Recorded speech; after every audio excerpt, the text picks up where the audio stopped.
வச்சு விவசாயி ஒருத்தர் இந்த நாட்டை ஆள போறாருன்னா அந்த ஒரு சாமானிய மனிதன் எப்படி இந்த நாட்டை நிர்வாகம் பண்ணுவாருங்கிறது எடுத்துக்காட்டு சொல்லட்டுமா?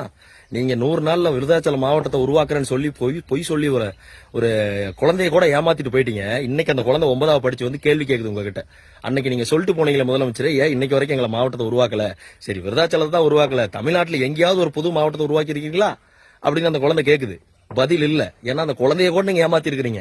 இதுவே எடப்பாடியார் எத்தனை மாவட்டத்தை உருவாக்குனாரு தெரியுங்களா?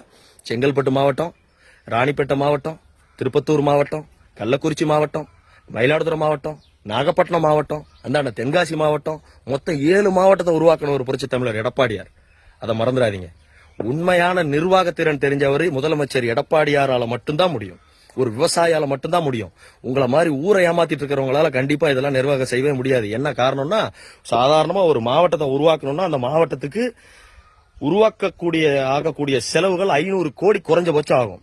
கலெக்டரேட் உருவாக்கணும், புதிய ஆஸ்பத்திரி உருவாக்கணும், புதிய வேலைவாய்ப்பை உருவாக்கணும், புதிய கட்டமைப்புகளை உருவாக்கணும், இத்தனை இருக்கு.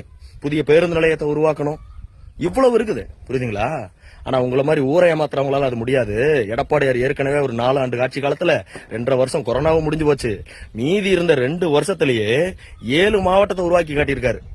அப்ப நீங்க புரிஞ்சுக்கங்க, ஒரு பிஞ்சு குழந்தைய ஏமாத்திட்டு போயிட்டீங்க. அது இன்னைக்கு வளர்ந்து உங்களை கேள்வி கேக்குதுயா? இதை விட வேற அசிங்கம் ஏதாவது தேவையா? இதுலயே புரிஞ்சுக்கங்க முதலமைச்சர் ஸ்டாலின் எவ்வளவு இந்த மக்களை நாட்டை ஏமாத்துறாருங்கிறத புரிஞ்சுக்கங்க. நான் தண்ணி கட்ட போறேன், ஓட்ட நீங்க பாத்து போடுங்க.